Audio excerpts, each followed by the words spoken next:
excited to welcome you all to today's event. I'm a first year in the college from New York City, intending on majoring in economics and political science. I'm excited to introduce you all to tonight's panelists who will share with us their perspectives on what a second Trump term would look like, having previously served in his administration. Tonight's panel features Ken Cuccinelli, Joe Grogan, Morgan Ortagus, and Damian Paletta. Mr. Ken Cuccinelli served as the Deputy Secretary of Homeland Security from 2019 until 2021 during the Trump administration. He also held the role of Director of United States Citizenship and Immigration Services, developing strict immigration systems and policies. Prior to his work in the federal government, Mr. Cuccinelli served as the Attorney General of Virginia. Mr. Joe Grogan is the former Director of the United States Domestic Policy Council and Assistant to President Donald Trump. He was the lead advisor to the president on several domestic policy issues, ranging from healthcare to commercial space exploration to civil rights. Mr. Grogan also served as a member. Mr. Grogan also served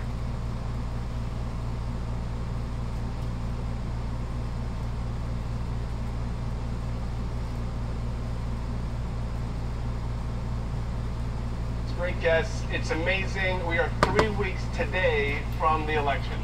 It's been quite an election year. I think we can all agree. We had a candidate drop out after a debate. We have a Democratic candidate who didn't go through the primary process. And obviously we all know that there's been 2 assassination attempts against President Trump. This has been an election year like no other. But we're 3 weeks from the finish line. There's been so much focus on the election year that I don't think there's been enough conversation about what happens on November 6th and then on January 20th, 2025, when we will either have President Trump or President Harris kind of leading us into the future. And that's what we're here today to talk about. And, you know, I have a great panel here who played big roles in the first Trump administration, kind of across some of the most important issues in the country. And so I wanted to have a great conversation, or start this conversation actually with Ken, to talk about one of the things that former President Trump says he wants to do on day one is focused on deporting millions of illegal immigrants. And I'm curious how you think that might work in practice and how challenging it might be logistically. Well, there's no question that it's a logistical challenge. He talks in terms of deporting more people than we've ever done, which you really look back to the Eisenhower administration for that. And there really hasn't in the lifetime of most people in here been a determined effort to deport many people who are here illegally, in the tens of millions. There's almost 1.5 million, not quite 1.5 million, already final orders of removal that are just sitting, waiting to be executed on. So there's an awful lot that can already be done immediately. There's also, following 4 years where over 10 million people have been let into the country who are here illegally, there's an enormous pool. And the challenge is, I mean, this one question, we could easily cover the entire time. I will not do that, but I mean, you're going to see things, you're going to see a shift in public support. Right now the public supports this, almost to 60%. Mm-hmm. And, but when you put real names and faces and families and people are leaving in real life, that support will go down. And that's where somebody like Donald Trump is different than many of his predecessors, is he doesn't really pay attention to that. He really tries to achieve the goal. And once he sets the goal of deporting millions of people who are here illegally, then the logistics are really your next question. The military will be involved. Don't think in terms of use of force. Think in terms of use of resources. Mm-hmm. Bases, planes, for example, which, by the way, the Biden administration is using to bring people in to the country, sadly enough. And those same resources and those same locations will be used to ship people out. So is the idea that there would also be some sort of self-deportation process as well? People would say, I'd rather do this on my own terms. So yeah, Mitt Romney managed to invent that term about 12 years ago, self-deportation. But it's not wrong. You know, there are plenty of problem people coming over the border, but there are also people coming to work. And if they don't have the opportunity to work, which the Biden administration makes easy to do for people here illegally, and it is not difficult for an incoming President Trump to very quickly make it untenable for an illegal to work here. One of the most popular enforcement efforts undertaken in the first Trump administration was at chicken plants in Mississippi. And it wasn't just deporting over 600 illegal workers. They prosecuted the plant owners because they were in on it. They were facilitating all of it. And it was interesting to me to see the response across the political spectrum. Good, we're holding people who are exploiting these people accountable. Absolutely.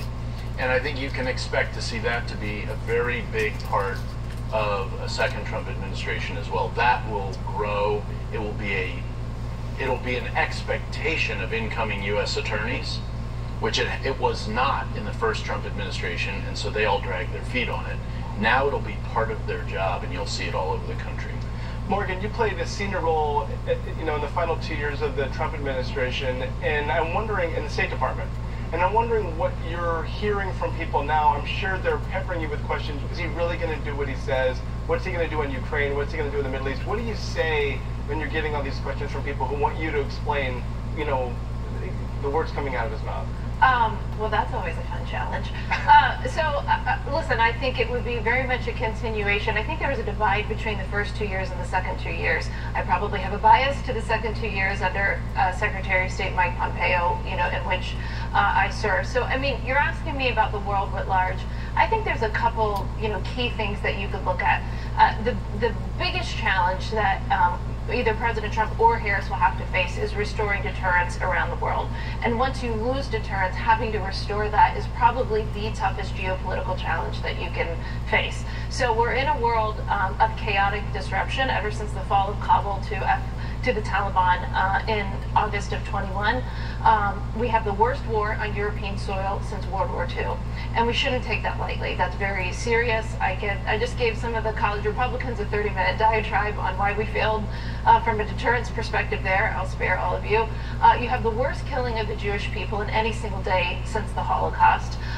Now, in the past few weeks, you've seen Israel on the momentum going after Hamas and Hezbollah. If you had told me a year ago that this would result in the killing of Hassan Nasrallah and many of the terrorist operatives as an intelligence analyst that I chased for years, I don't know that I would have believed you. But it's still, you have chaos in Europe, chaos in the Middle East, chaos at our southern border. By the way, that does matter because we are effectively turning Mexico into a failed state. Whenever you have ceded operational control of your southern border to cartels, and you enrich these cartels with human trafficking and drugs to the tune of billions and billions of dollars, that endangers the government of Mexico. That empowers the cartels. And I think Mexico is on the precipice. I don't think it's getting nearly enough press. And I think we should be very concerned that our current policies at the southern border are destabilizing our neighbor and could turn Mexico into a failed state. I'm very concerned about it. And then you look in Asia, you see, of course, that China's doing the operating the exercises, somewhat routine exercises around Taiwan, but incredibly aggressive. We know that Xi Jinping, we can just look at what he says. He has told the PLA to be ready to invade Taiwan by 2027. So that's under Trump or Harris. So I think Americans are faced with the choice of who do you think can deter Xi Jinping from making, I think, a fatal calculation of invading the island? Do you want that to be Trump or Harris? I don't think that Xi has demonstrated the capacity to be able to deter any of these leaders based off what Xi and Biden have overseen over the past 4 years. So this is, 9/11 happened when I was a sophomore in college, so in almost 20 years of working in diplomacy, military intelligence at the Treasury Department, this is the most troubling time that I've seen because there is a real, I think, feeling out there that there's not somebody that has their hand on the steering wheel. And I think we're in a very dangerous place. It's a very serious place. And I would argue, again, that I will see this point. When we were doing the maximum economic pressure campaign against Iran, at one point, Iran had downed one of our drones. And I sat up that night eating like tuna fish and Cheetos, like waiting on our response, sitting at my desk, and our response didn't happen. And to the Iranians for downing that drone. And when that didn't happen, when we didn't respond, we saw them starting to get more and more provocative with the Shia militias that started to go after our diplomatic and military facilities. And we gave the Iranians a very clear warning: if you touch an American, like, that's our red line. They, of course, proceeded to poke at that red line, and that resulted in us taking this strike against Qasem Soleimani. We needed to take that big leap of a strike in order to restore deterrence. So that's where I worry most about what we are, is because to get Putin, to get Xi Jinping, to get the Ayatollah, to get Maduro, to get the cartels, to get all of these people afraid of the United States again, that's a tough order for anybody. So how do you do that on a multi-front basis? Do you make an example out of one country, or how do you send a signal to Putin while also sending a signal to Maduro, while also sending a signal to Xi Jinping, who Trump likes to negotiate with and wants to have at the table?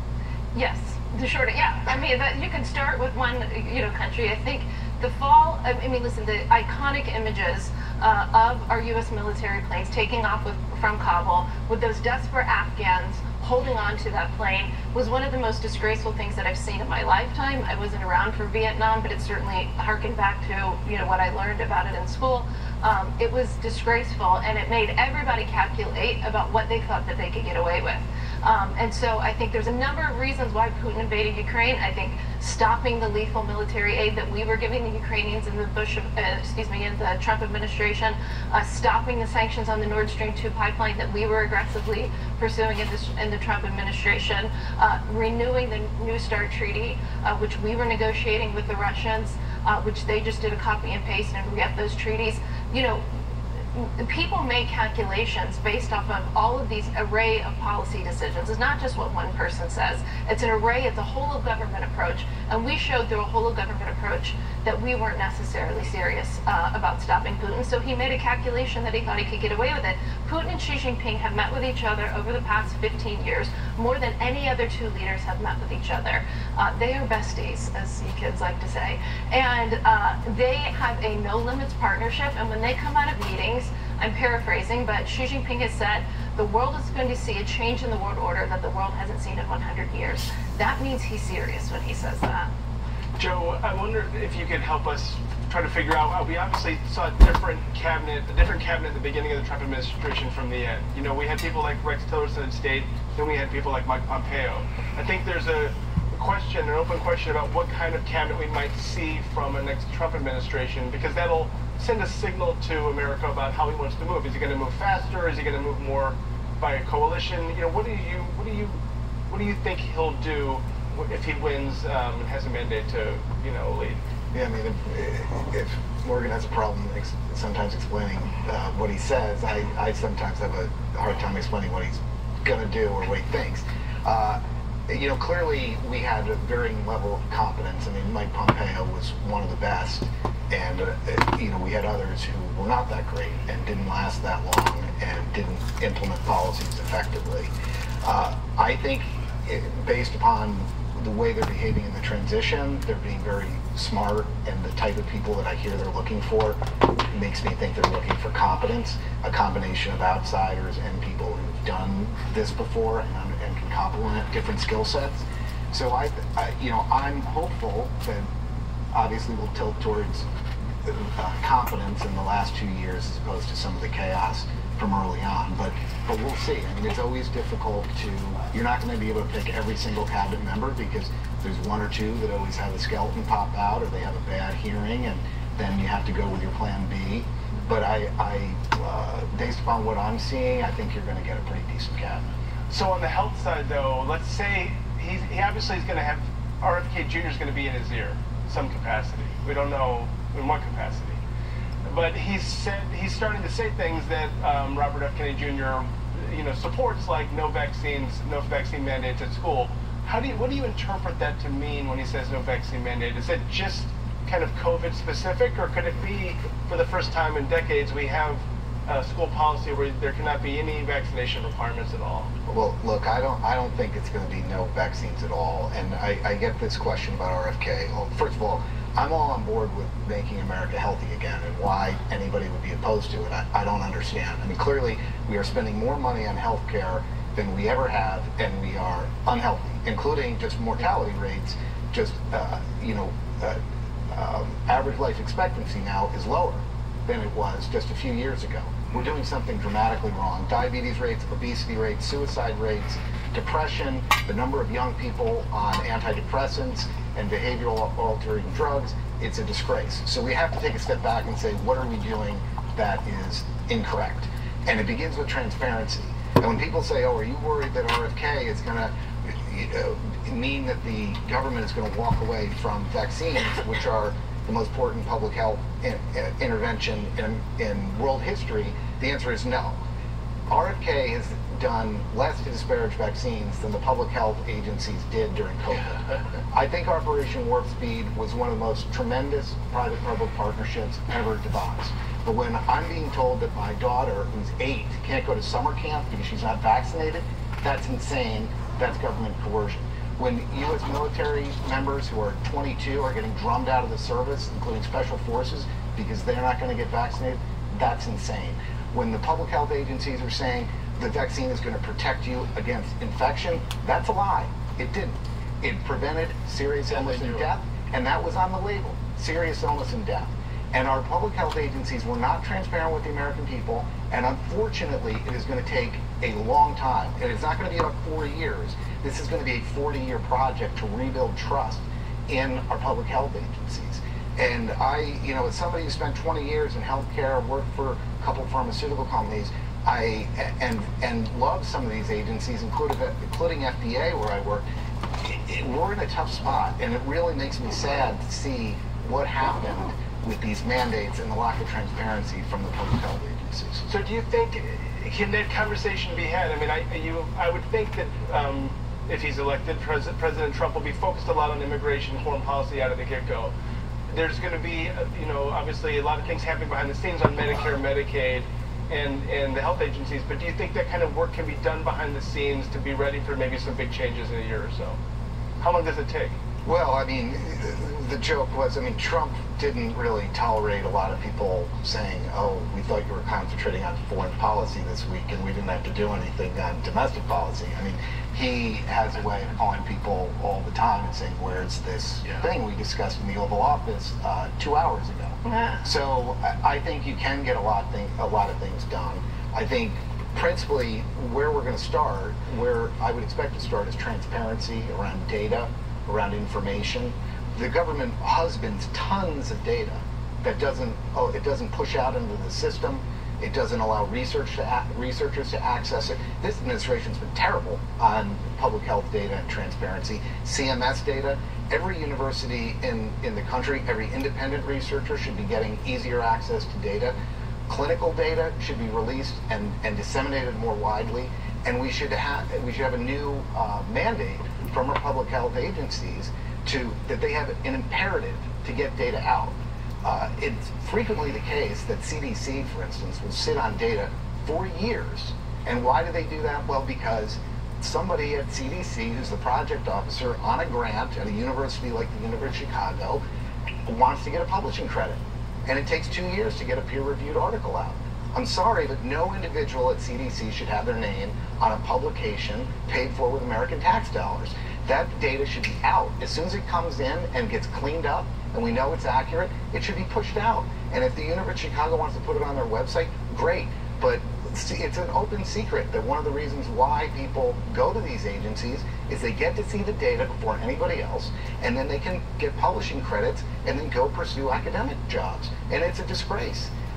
Nobody looked to CDC during COVID epidemic to say, where's the epidemic right now? Right. Where is the number of cases in Maryland versus Hawaii versus... No, they were going on the Johns Hopkins University website. Right. They were going on the University of Washington because they did the best job compiling the data and putting it in a usable form.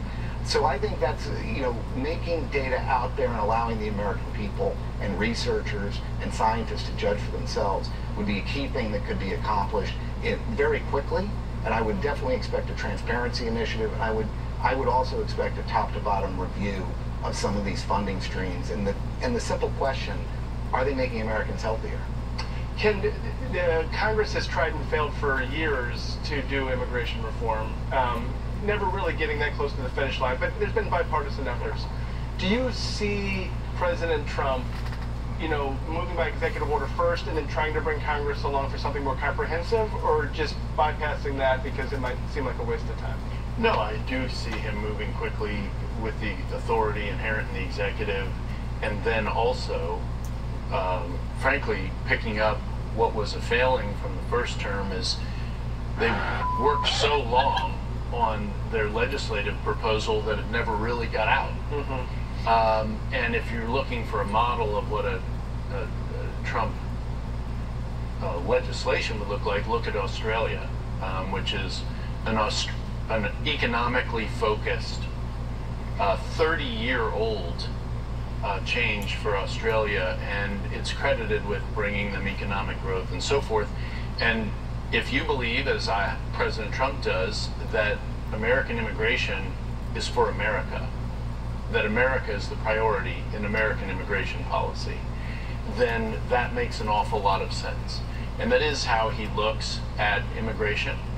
Of course, we are and were under President Trump the most generous immigration country in the world.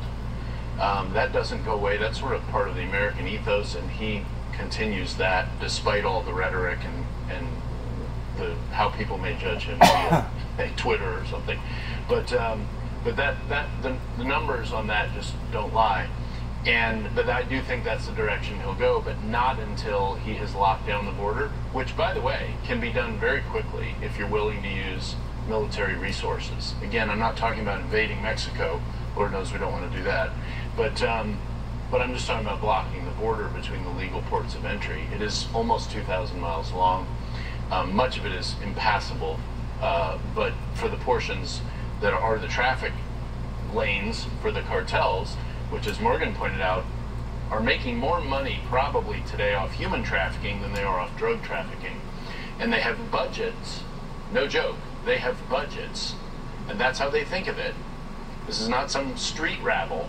These are de facto countries inside of Mexico, de facto governments operating inside Mexico with all of the resources, including military hardware, of small nations. And needless to say, their chain of command is very clear.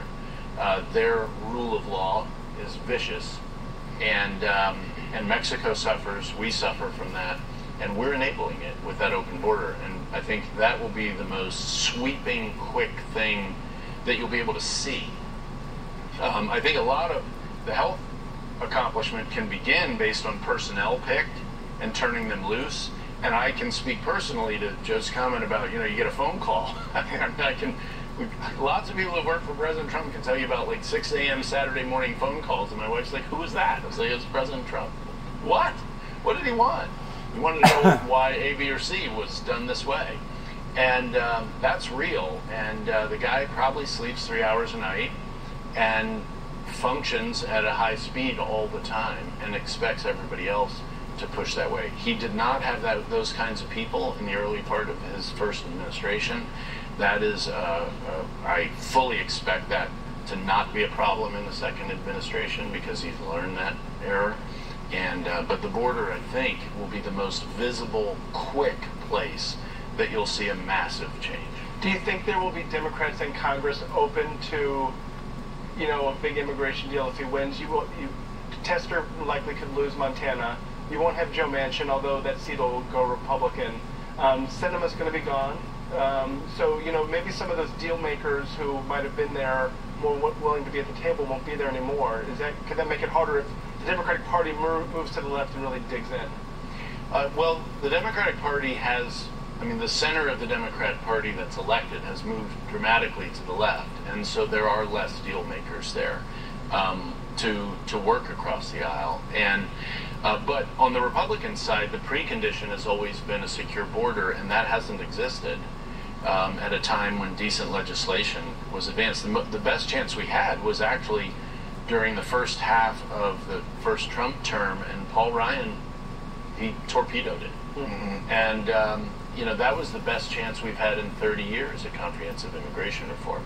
But I do think if you see executive authority used to secure the border and large scale, I won't call them mass, but large scale deportation actually begins, I do think the conditions then exist to have legislation seriously considered that has a chance of survival. Morgan, a lot of the biggest challenges in the world right now, Iran's directly involved in. You know, whether it's Hamas, Hezbollah, a lot of the other instability in the Middle East. Former President Trump has said he would like to engage with Iran. How do you think one does that, and what is the process like? Well, there's many different ways to engage. I think I want to set the picture by just understanding what Iran has done in the past 4 years, because I think it's incredibly important to know who we are dealing with. When I went around the world earlier with you, one of the things that I failed to mention is that our U.S. Navy ships are seeing more action in the CENTCOM theater in the Red Sea than they've seen since World War II. And that is not from a nation state, that's from a terrorist organization, the Houthis in Yemen, that we designated as a terror organization in the Biden administration. One of their first actions at the State Department was to remove that terror designation.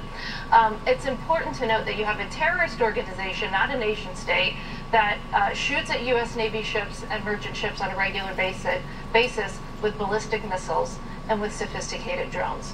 This is the nightmare scenario that we all said we weren't going to let happen after 9/11. After 9/11, we said we were going to fight terrorism, that we weren't going to let terrorist proxies from Iran or from Al-Qaeda or ISIS or anywhere in the world have the ability to use sophisticated weapons, suicide bombs, whatever it is, in order to kill and target Americans. And that's what we have allowed to happen in the Middle East, specifically with the Houthis in Yemen. So when you look at Israel and the United States, we had this very simple thought when we came in the Trump administration, which in the Middle East, which was we were not going to punish our friends and reward our enemies. And in my estimation, that's what we had done in the second term of the Obama administration with the JCPOA. The JCPOA gave billions of dollars in sanctions relief to the world's leading state sponsor of terrorism, as certified by multiple Republican and Democratic administrations. That was the big Iran deal. This wasn't, yeah. The acronym, sorry, yes, I forget that not everybody speaks Washington.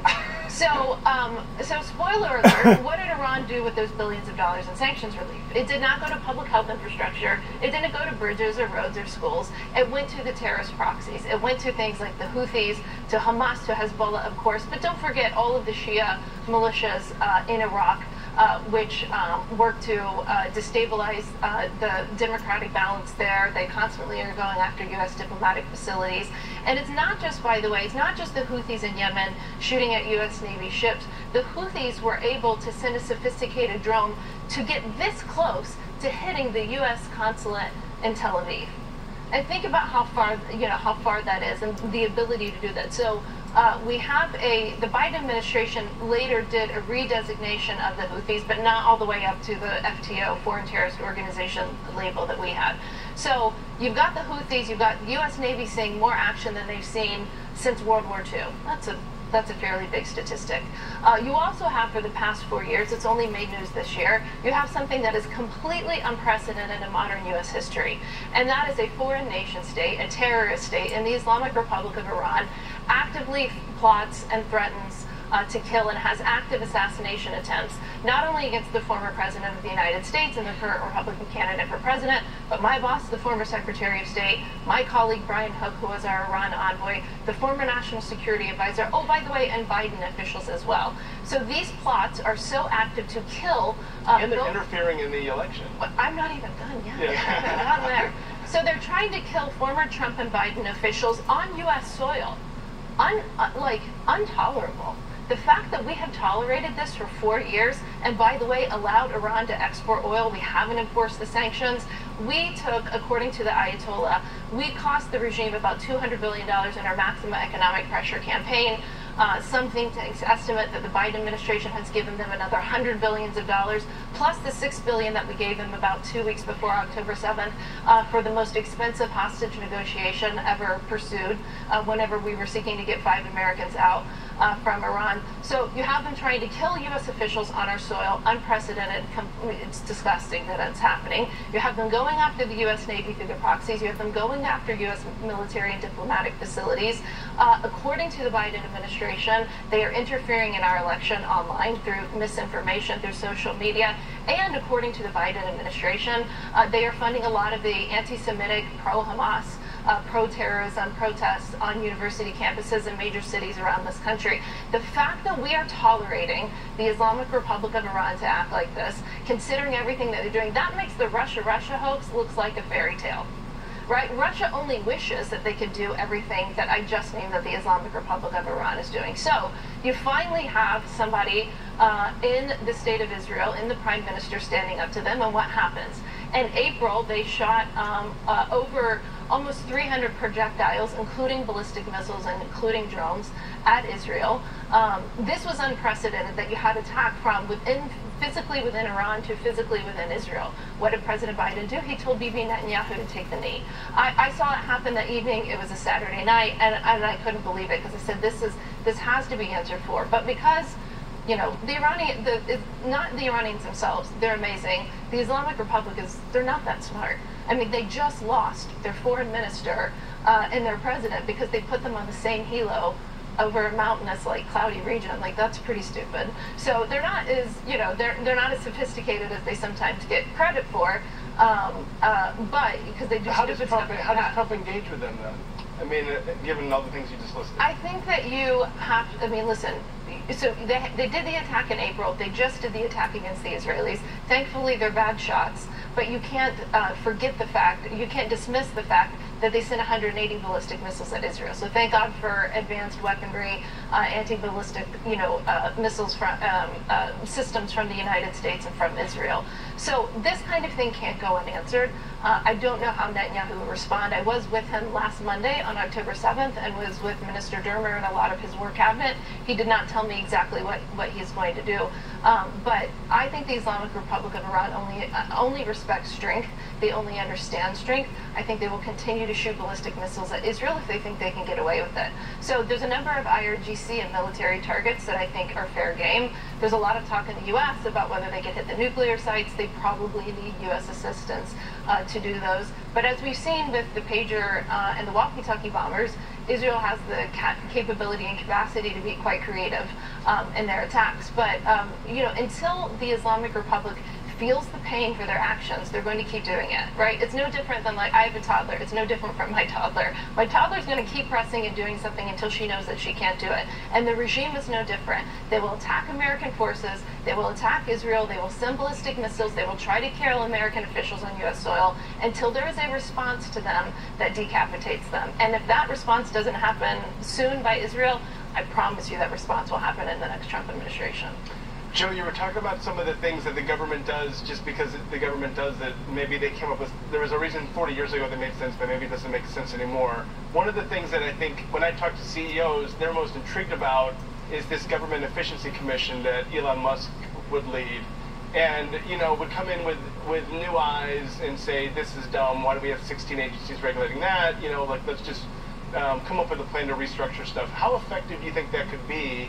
And what do you think Elon Musk's role might be in a new Trump administration? Well, I mean, you can eliminate a lot of government agencies and federal employees. I mean, just as an example, if you remember 18 months ago when everybody in Washington was freaking out about artificial intelligence, the Biden administration issued a 180-page executive order, longest executive order in history, kicked off all this regulatory action around artificial intelligence and studies and trying to figure it out. It would have been nice if they just said, instead of trying to harness it in the private sector, we're going to use it to fire people in the federal government, because there's all these jobs that should be eliminated if we could eliminate a lot of administrative tasks. If you go through, I mean, look, I spent 7 years at HHS in the Bush administration. You could march through my entire resume and just wipe out all, you can start right there, and wipe out whole areas of the government. I mean, there's so much dead weight. One thing you can do on day one is tell every federal employee to go back to work. There are vacant buildings in Washington, D.C.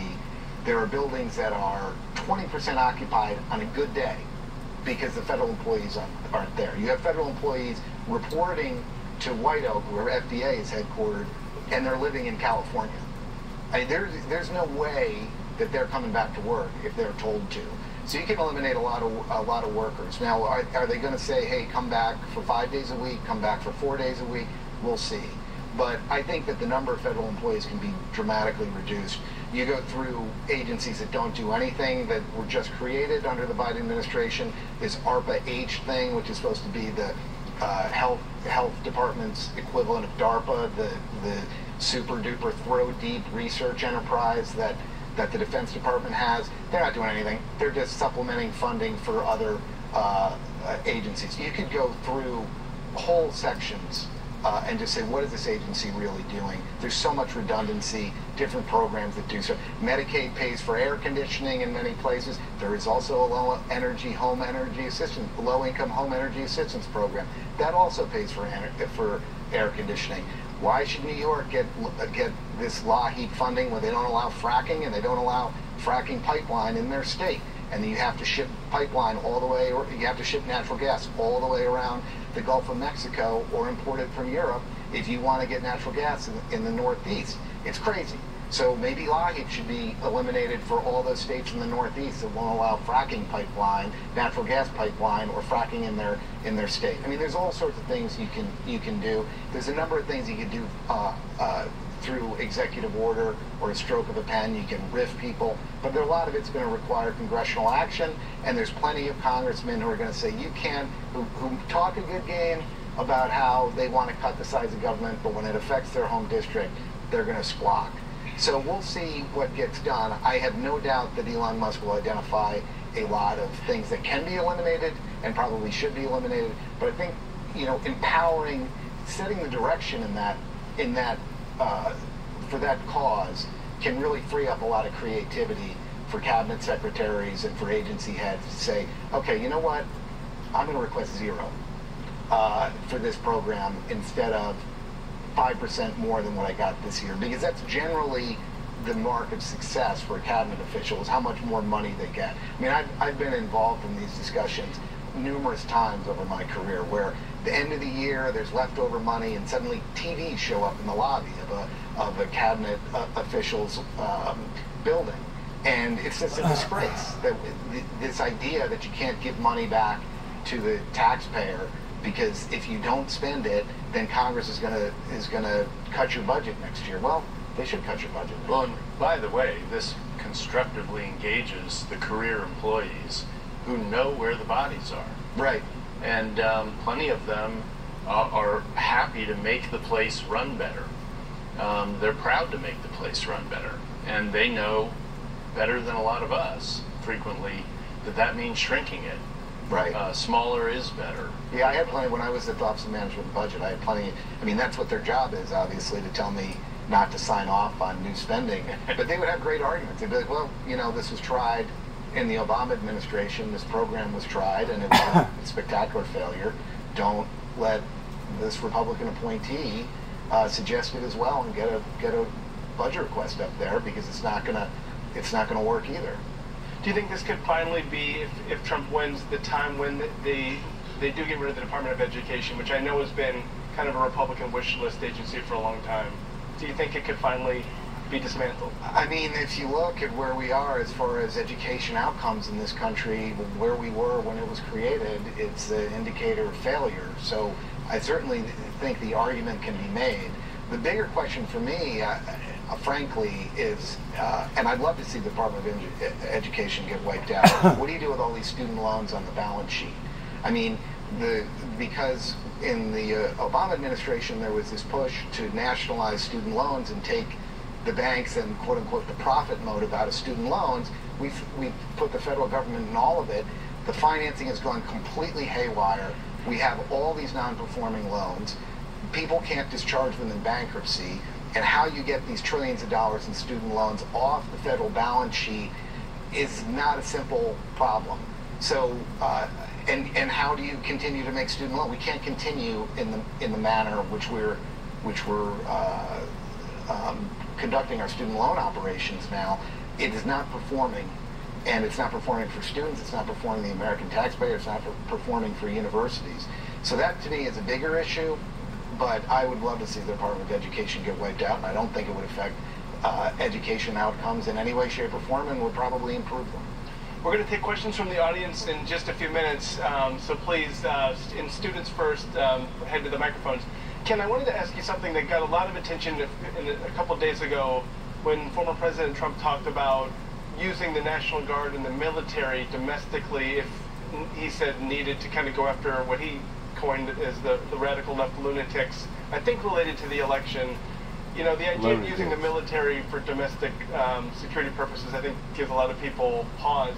What do you think he meant, and what do you think it would take for him to try to authorize such a thing? Yeah, I don't think he's referring to the election. I think he's referring to things like the rioting, city-destroying rioting that was going on in 2020, and that was kicked off with the murder of George Floyd.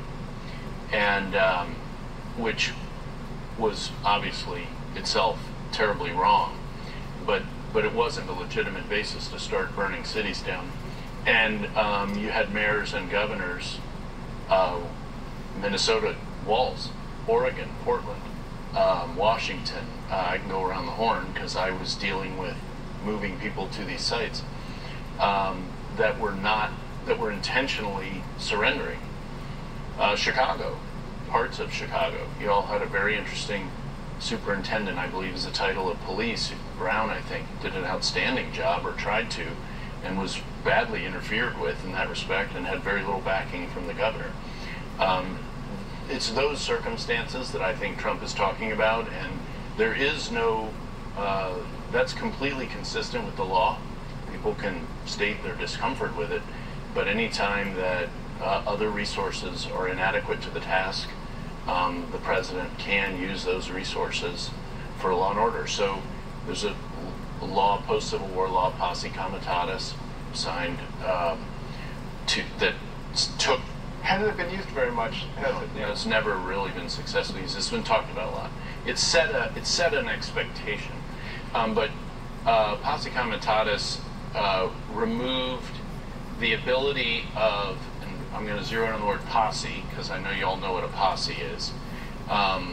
Marshals anywhere in the country could call up a posse, which put them in charge of everyone in their jurisdiction, including military members.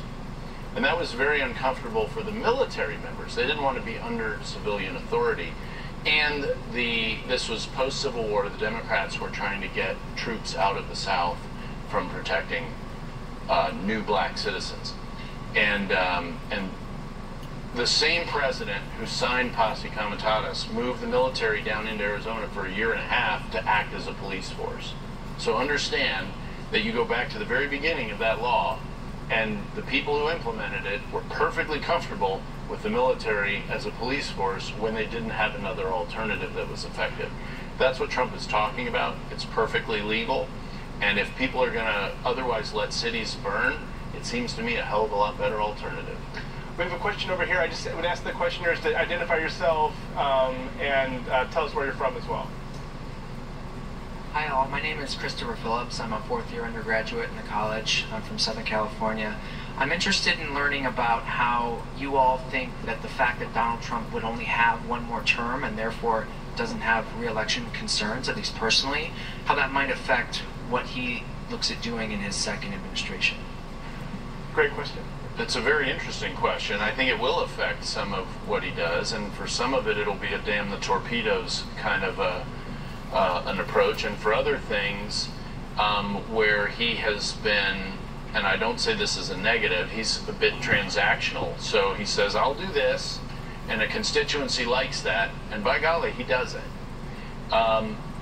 We've not had a situation where he hasn't had an election behind him to see how he holds to those, but I can tell you, in arguments that the president, of course, was the ultimate decider on, the silver bullet argument was, Mr. President, this is what you said in the campaign. And that was not true in my adult lifetime, in my view. I wasn't in the Bush administrations, but that was not quite as critical to them. And it's not as critical, it's not something you see in Washington generally, a firm commitment to do what you said you were going to do. But he has shown that up to this point.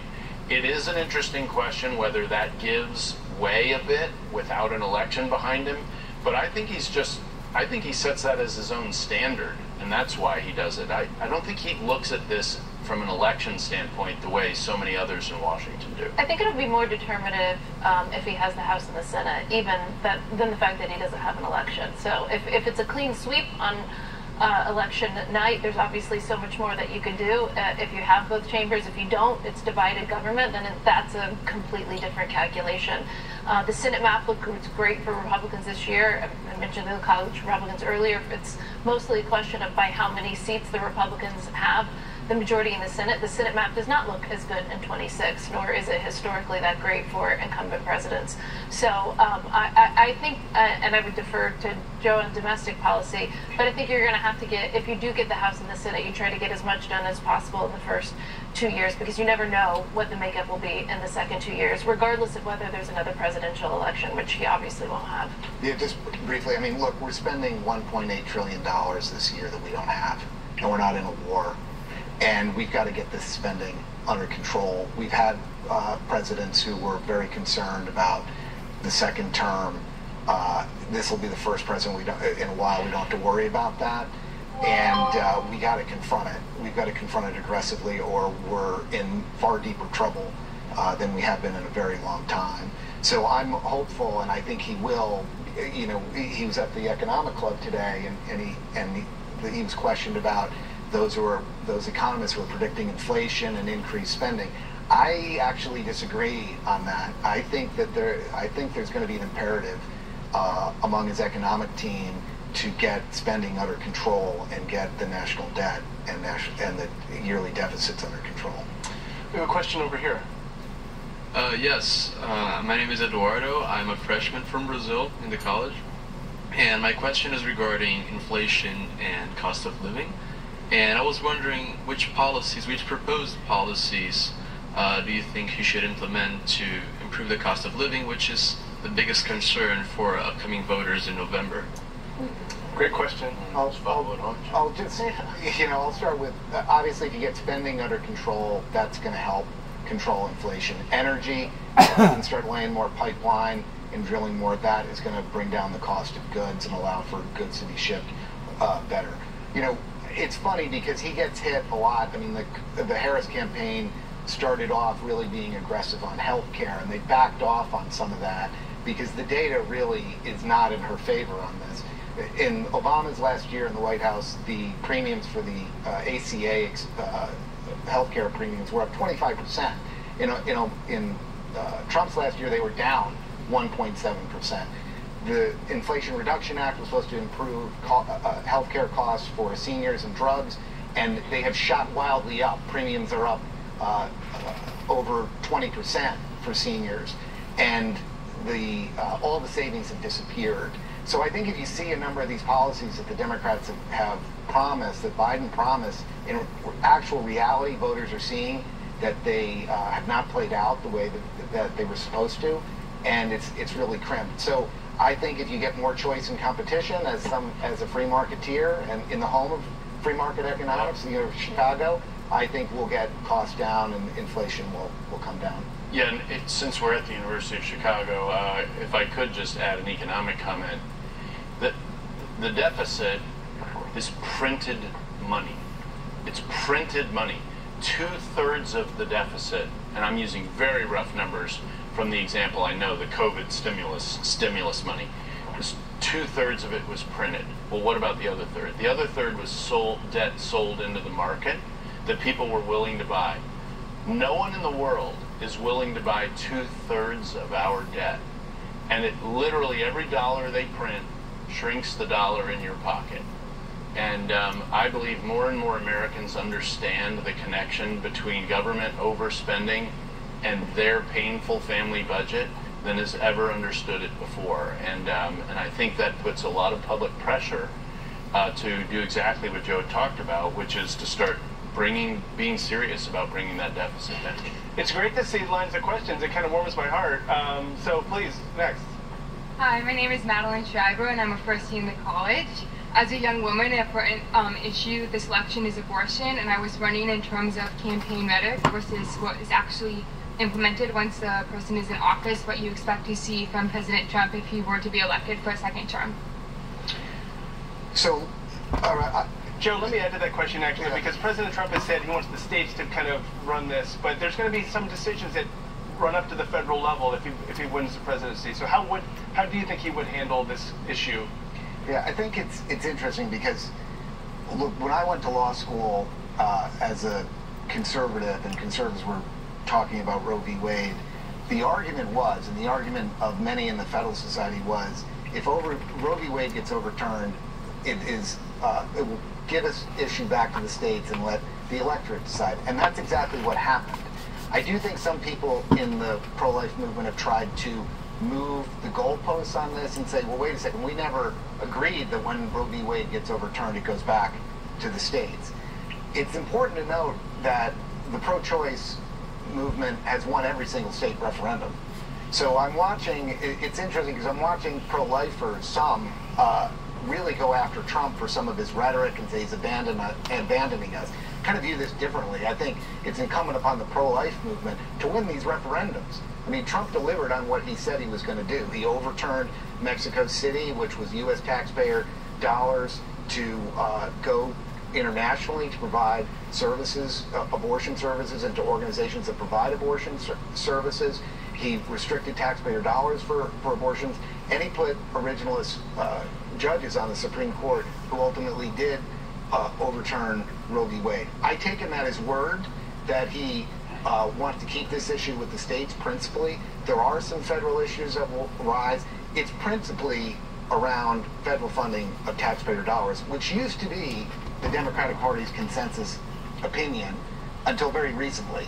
They did not support. But also the FDA and the abortion pill, there's some issues that... Yeah, I don't understand why that... The Harris campaign has done a fantastic job of raising this issue. I don't see any... It's approved by the FDA. I don't see any scenario by which... I personally do not see any scenario by which it would be taken off the market now. An FDA commissioner, somebody's up for confirmation, they're going to have to make assurances on that front. And you do a complete new scientific review. That's going to take a very long time. I just don't see how the abortion pill gets taken off the market. I don't think it's a realistic concern.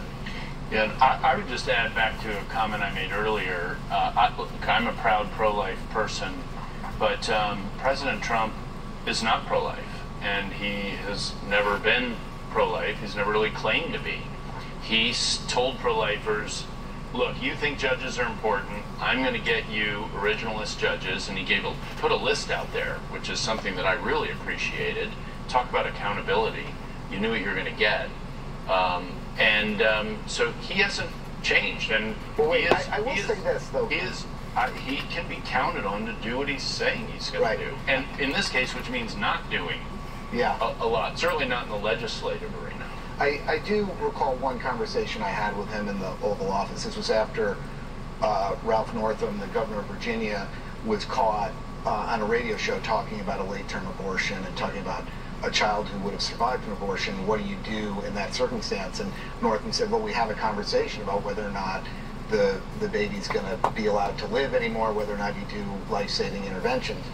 I was in the Oval Office the next day, and Trump was legitimately shocked by that conversation and could not understand what he was talking about, was really grappling. As I was watching him, and he was asking, there were other people in there, he's saying, what the hell was this guy talking about? We're not going to figure out whether or not this baby who's crying and out on the table is going to be saved or not.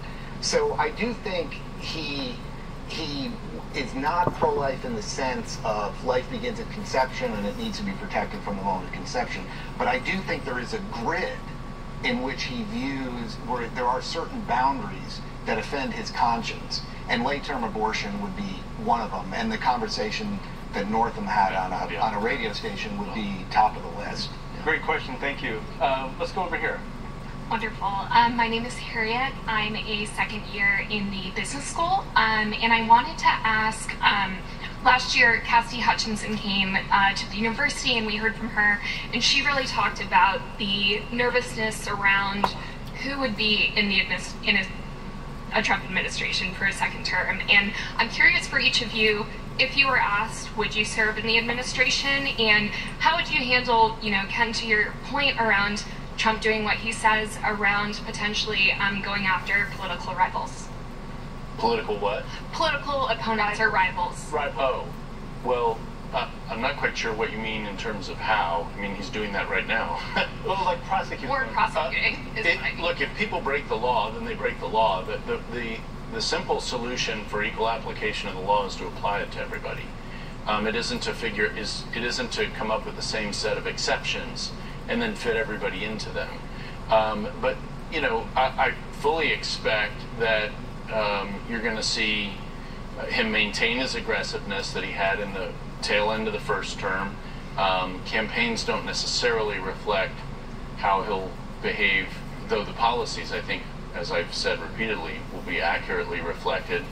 But if you recall in the first election where he was running against Hillary Clinton, he loved to say lock her up, and 2 weeks after Election Day at a rally with his own folks, he was saying, no, she's a nice lady, we're not going to do that.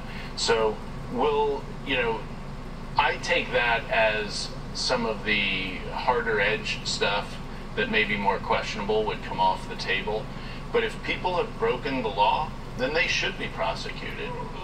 So then they should be prosecuted. So all right. Hey, Oh, you're it's not okay, the it's line, okay, and it's I okay. hope you're not a student. It's okay. But Let's ask. The other part of her question, I want to put you on the I spot. like hecklers. Would It means you've made would you it. serve if asked in his administration? under some circumstance, I wouldn't say no. Yes. How about you, Morgan? Would you? But I don't know what he'd If want me asked? to do. I find that your question is not silly, but it always is perplexing to me when someone asks it. I think, yes, of course, but I would say that to any president. I'm one of the few people in Washington. I was President Obama's Treasury attaché to Saudi Arabia. I'm a reserve military officer. I was on active duty, short-term active duty last year, so I've served in 4 presidential administrations. It's up to the American people who they elect to be the President of the United States, but I wouldn't say no to any president, and I would just say, when I think about President Trump and what we accomplished in his term, especially for me as the foreign policy person on the panel, we ended the administration with something that I didn't think I would see in my lifetime, and that was the Abraham Accords. And that was the first peace deals between Israel and Arab states in 26 years. They were consequential, they were monumental. There was just a few of them, of us working on them. It was a very small group. And it's incredibly important to me because I was pregnant with my daughter during the Abraham Accords. And when I sat in the Oval Office, no less, and then during COVID, I kept going to the White House and traveling with Pompeo. I was in Afghanistan, Israel, all these. My last trip, I was 32 weeks pregnant in Khartoum. So that explains why she's a little wild. But, when I sat at the White House for that monumental ceremony that I'm sure you remember and covered, I thought one day I'm going to have to explain to her that Mom used to have 2 different passports when she traveled in the Middle East. One for Israel and one for the rest of the Middle East. And that was no longer necessary because of the Abraham Accords. So it doesn't matter which president you serve. When I was serving under President Obama, we got Osama bin Laden. I was in Saudi Arabia. I was meeting with Saudi intelligence that day. You can do monumental and consequential things. And the reason why I'm saying this, because I think this is so important for the young people in this room, sign up and serve. Raise your hand. It doesn't matter who is president. You can do important things. You can do important work. Join the military. Take the Foreign Service exam. Join the intelligence community. Sign up and serve. I've had monumental experiences by serving both Republican and Democratic presidents. And obviously, if President Trump's asked me, I would absolutely serve again. Joe, do you have another government tour in you? You've served through several administrations. Yeah, well, the answer is not no, but exactly. I love the way she just explained that. I wasn't looking to join the Trump administration. I didn't work on the campaign. I didn't work on the transition. And when there was a letter out, an open letter from a bunch of State Department officials saying under no circumstances would they ever work in a Trump administration, it was like, sign me up. Who do you think you are that you put yourself above the President of the United States? And I agree 100%. I mean, if Biden were to call me up today and say, hey, listen, I need you to crawl on a highway of straight razors to save this country, will you do it? The answer is yes. And we don't have enough people that are willing to serve the country, and we need to get back to this idea that there's nothing shameful about stepping forward and serving your country, regardless who the President of the United States is. But can I say something? You just said it's not putting yourself above the President, it's putting yourself above the American people. Right or no? Because the American people are the ones who make the decision. Absolutely. So that's who you're is the disservice. Well said. Excellent, excellent. Okay, over here. Hi, my name is Young, graduate student in sociology. So in the past two presidential terms, we've seen that both parties have shifted to a different strategy on trade. Both are shifting away from the neoliberal consensus. Biden's policy is high fence, small yard, de-risking strategy, basically the new Washington consensus. However, Trump is using a rather blunt tool, tariff, and his campaign slogan is 10% across the board. However, we've seen that even though there is a high tariff on China in the past few years, the intermediate inputs from China to Mexico increased dramatically. And the final product will be assembled in Mexico and then skirt around this tariff issue. So basically, there's still inputs from China, and it actually made China and Mexico, push them together in trade. So I wonder if Trump's rhetoric on tariff would somehow be deviated from his real policy, and whether there is a reconsideration of tariff. Can I go first? Yeah. I love this question. It's a great question. How many trade deals has the Biden administration done? 2 guesses, 3 guesses, 0. And the Trump administration, we negotiated USMCA, obviously. We had 2 trade deals that went through with Japan. USMCA was the Canada, Mexico, the new NAFTA. Yes. Thank you. The new NAFTA. We had 2 deals that went through with Japan, plus a very contentious military basing. We got chorus with South Korea, and then we opened up new trade discussions with the Philippines. I really think it was the Philippines, with the United Kingdom for sure. So you put our record of 4 or 5 trade deals that I just mentioned there to 0 that have happened for the last 4 years. The reason why I bring this up is because the rhetoric and the reality of the policy are so totally different, and that's why I get this question all the time, and it's like mind-boggling to me, because Trump wants to get to a deal. He got to deals. For all the rhetoric that you hear about, woo, Trump and trade, the Biden-Harris administration has produced 0 trade deals. Go talk to the Philippines. Go talk to our neighbors in Latin America. Go talk to our neighbors in Southeast Asia and see how they feel about making 0 headway in this administration with trade deals. We were able to get to deals. So let's not talk about tweets and rhetoric and this and that. Let's talk about policy. Let's talk about action. Let's talk about deals that went before the Senate, because this administration has nothing to show for it. We have a fabulous record on trade. The president, former president, not the current president, basically had a 0 policy on trade. What does that mean? He would have reciprocal trade with you if you had 0 tariffs, and if you had 0 non-tariffs, which is basically like regulatory burdens, and if you did 0 subsidies. Guess how many countries want to take us up on that? 0, basically, right? So he's willing to trade, he's willing to make a deal. We have a very low bar. If the bar is 0 from the Biden-Harris administration, I'm confident that we're going to see a lot more trade deals in a second Trump term, similar to what we did in the first Trump term. That's the reality of what actually happened.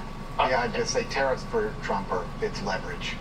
When he's negotiating constantly, tariffs are used as leverage to get to a deal. I would also say, as someone who's run 5 campaigns, that there's only so much nuance you can offer when you're campaigning, but Howard Lutnick, who is one of the 2 leaders of his transition team, gave an outstanding interview where he did nuance the tariff question. He said, look, when push comes to shove, we don't do 10% across the board.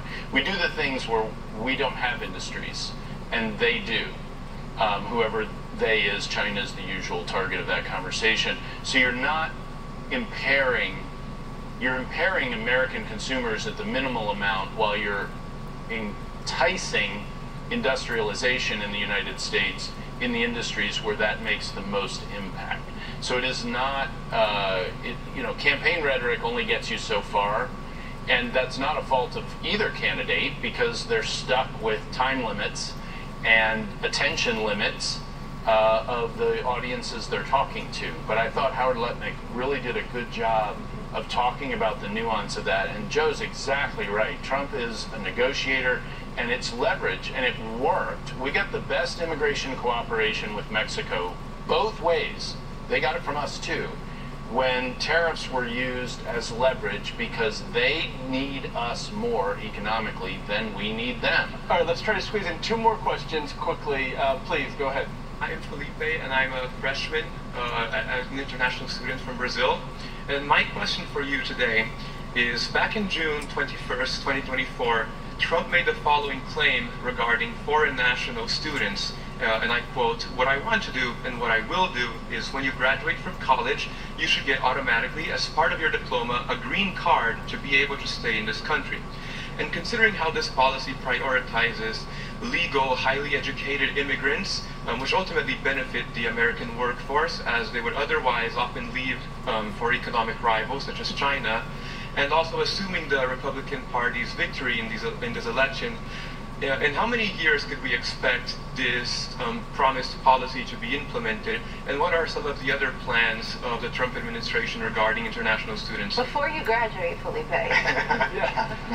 Fair enough. You could also enlist. We'll take you. Yeah, Like you do that now. Exactly. You do that now. Legal immigration reform. How Yeah, so the campaign conversation has been so focused on illegal that there has hardly been any legal. And so it's kind of off-the-cuff comments.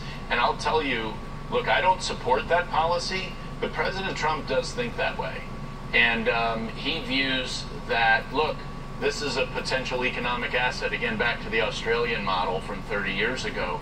That's why you hear those kinds of comments out of him. So that's, you know, he's on your side and I'm on the other side on that one. Because I'll just share with other people in the room, my concern is that for American college graduates, that is the most vulnerable point in your career, the beginning, and I prioritize Americans. And, you know, he has a much more business focus at that point and sees you as an economic contributor.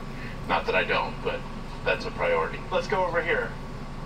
Oh, sure. Okay, sorry. Yes, student. Sorry. Thank you. My name is Elizabeth. I'm a 4th-year student in the college studying public policy, and I'm from just outside of Washington, D.C. Oh, great. My question has to deal with potential plans in a Trump administration to replace some federal employees in the civil service with political appointees.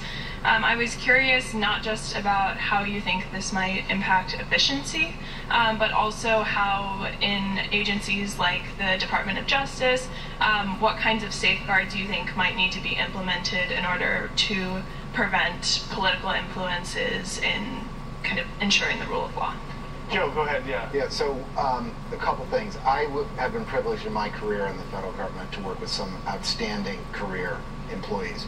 I have also worked with some people who were big problems, both from just an employee perspective, and it's very difficult to get rid of them in the federal government, and people who had their own policy agenda at variance with the President of the United States. When we saw something in the Biden administration where a number of State Department employees signed a petition opposing President Biden's policies on Israel, I mean, in my opinion, they should be fired immediately. They're working for the federal government. They answer to the President of the United States. You're toast. Right there, you're gone.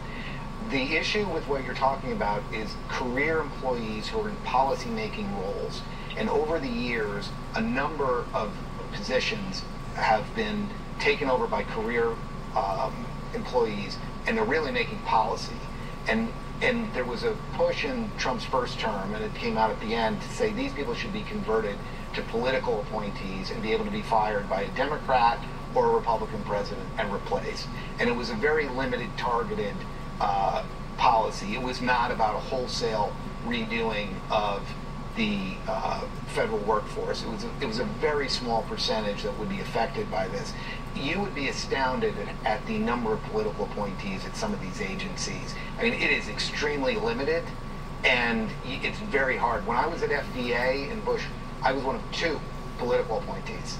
2 political appointees throughout the entire Food and Drug Administration. How many total employees? Oh, at that point, we probably had 8,000 employees.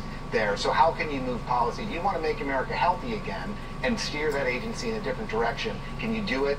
Now there's probably 10 or 15. There were in Trump's term. Still, there were probably at that point 12, 14,000 employees. So it was a very limited number of positions that would be affected. So, but I think comprehensive reform of the civil service is so needed. I mean, it's so egregious. We had at the State Department, when I was there, a civil service employee who was a white supremacist, who was posting white supremacist things online. Virtually impossible to fire the guy. It took forever. You have to go through this whole, and the fact that they have such protections, that you have somebody, a total racist, posting the most crazy white supremacist stuff online, and we didn't, because of the way the civil service regulations work, didn't have the ability to tell that guy, take your stuff and get out of here, is preposterous. Let's just take one last question. This guys are waiting so patiently. Quick question. First of all, thank you, Mr. Cuccinelli, for your discussion on the green card. My question to the other two panelists are, do you think American citizens should be first in line for jobs in our own nation's labor market? That are what? In our own nation's labor market, should American citizens have kind of first dibs on those jobs? First in line for jobs in our own nation's labor market. You know, I don't know that I'd necessarily support discriminating against somebody with a green card at the expense, you know, against an American citizen who is a full-fledged citizen.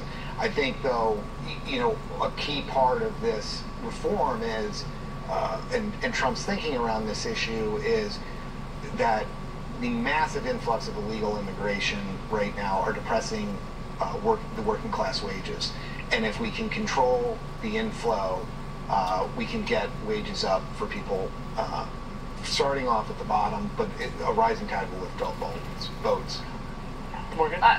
I'm not a domestic policy expert. I would just say for everyone who is not an American citizen in the room, you can join our military today. And we'd love to have you. And for every kid that wants free college, enlist. It's free. It's great. I would also add, at the end of 2019, so I'm taking the COVID piece out of the Trump administration, Donald Trump achieved the lowest poverty rate in the history of that statistic. The lowest poverty rate in the history of the tracking of poverty in America. And it wasn't just cutting taxes. Deregulation had a lot to do with it.